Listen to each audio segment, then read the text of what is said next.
ಅದನ್ನು ಹಂಪನವ್ರು ಹೇಳಿದ್ರು, ಅದನ್ನು ನೋಡ್ತಕ್ಕಂಥದ್ದೇ ಆಗಿದೆ. ಯಾವ ಅತ್ಯಾಚಾರವೋ, ಯಾವ ಕೊಲೆನೋ, ಯಾವುದೋ ಒಂದು ವಿಷಯನೋ ನೋಡಿ. ರಾಜಕಾರಣಿಗಳು ಯಾವತ್ತು ಮೈನ್ಸು ರಿಯಲ್ ಎಸ್ಟೇಟ್ ಪ್ರವೇಶ ಮಾಡ್ತೋ ಆ ದಾಳಿಲೂ ಸಿದ್ದರಾಮಯ್ಯ ಉಳಿದವ್ರೆ ಅಂದರೆ ಇದೊಂದು ದೊಡ್ಡ ಆಶ್ಚರ್ಯ. ಸಿದ್ದರಾಮಯ್ಯನವ್ರ ಬಗ್ಗೆ ನನಗೆ ಗೊತ್ತಿರೋದ್ರಿಂದ ಮಾತಾಡ್ತೀನಿ. ಚಾಮುಂಡೇಶ್ವರಿ ಸನ್ನಿಧಿಯಲ್ಲಿ ಕುಟುಂಬ ನೋಡಿದವರಲ್ಲ, ಮಗನೂ ನೋಡಿದವರಲ್ಲ, ಹೆಂಡತಿನೂ ನೋಡಿದವರಲ್ಲ. ನಮಗೆ ಗೊತ್ತಿದೆ ಚೆನ್ನಾಗಿ. ಈಗ ವಯಸ್ಸಾದ್ಮೇಲೆ ಏನೋ ಪ್ರೀತಿ ಬಂದಿದೆಯೋ ಏನೋ ಗೊತ್ತಿಲ್ಲ ನನಗೆ.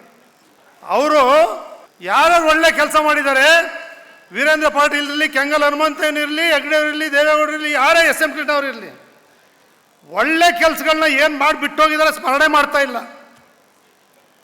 ಎಲ್ಲ ಗಾಜಿನ ಮೇಲೆ ಕೂತಿದ್ದಾರೆ. FIR ಬಿತ್ತು ಅಂದರೆ ಯಾರು ಇರುವಂಗೇ ಇಲ್ಲ.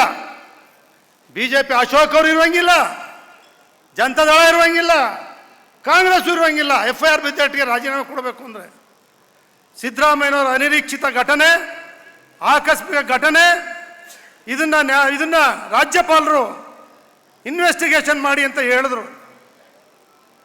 ಜಸ್ಟಿಸ್ ಹೇಳಿದ್ರು, ರಾಜ್ಯಪಾಲರು ಹೇಳಿದ್ರೆ ಸರಿಯಾಗಿದೆ ಅಂತೇಳಿ. ಇನ್ವೆಸ್ಟಿಗೇಷನ್ ಮಾಡಿದರೆ ಯಾವುದಾದ್ರು ಕಾನೂನಲ್ಲಿ ಇವು ಜೈಲಿಗೆ ಹಾಕು ಅಂತ ಹೇಳಿದ್ಯಾ, ಇಲ್ಲ ರಾಜೀನಾಮೆ ಕೊಡು ಅಂತ ಹೇಳಿದ್ಯಾ,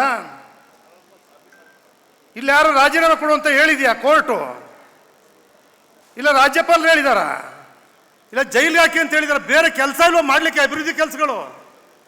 ಈ ರಾಷ್ಟ್ರ, ಕೇಂದ್ರ, ರಾಜ್ಯದವ್ರಿಗೆ ಮಂತ್ರಿಗಳಾದ್ಮೇಲೆ ಈ ರಾಜ್ಯದ ನಾಡಿನಲ್ಲಿ ಗೌರವಯುತವಾದ ನಮ್ಗೆ ಎಷ್ಟು ಗೌರವ ಇದೆ, ಎಷ್ಟು ಜವಾಬ್ದಾರಿ ಇದೆ ಅನ್ನೋದನ್ನೇ ಅರ್ಥಗಳದೆ ಈ ರೀತಿ ಪ್ರತಿನಿತ್ಯ ಅವ್ರು ಒಳ್ಳೆ ಕೆಲಸಗಳನ್ನೆಲ್ಲ ಬದಿಗೊತ್ತಿ ಮಾಡಿಬಿಟ್ಟಿದ್ದಾರೆ. ರಾಜೀನಾಮೆ ಕೊಟ್ಬಿಡಿ. ರಾಜೀನಾಮೆಯ ಕುಮಾರಸ್ವಾಮಿ 2 ಲಕ್ಷ ಕೋಟಿ ಕೊಡಕ್ಕಾಗ್ತದ? ಕೊಡಿ ಅಂತಾರೆ.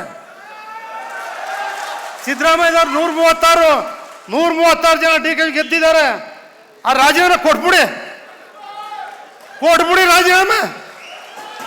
ರಾಜೀನಾಮೆ ಕೊಡ್ಬೇಕಾ? ತೋರಿಸ್ಬಿಡಪ್ಪ ಯಾವ ಕಾನೂನು ನೋಡುವ. ಅದ್ಯಾವ ಕಾನೂನು ರಾಜೀನಾಮೆ ಕೊಡು ಅಂತ ಹೇಳದೆ, ಯಾವ ಕಾನೂನು ಜೈಲಿಗೆ ಹಾಕಿದೆ ಅಂತ ಹೇಳಿದೆ ತೋರಿಸ್ರಿ.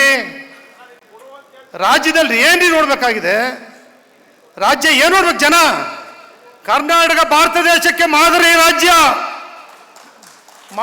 ರಾಜ್ಯ ಇಂಥದ್ದೆಲ್ಲ ನೋಡಿಲ್ಲ.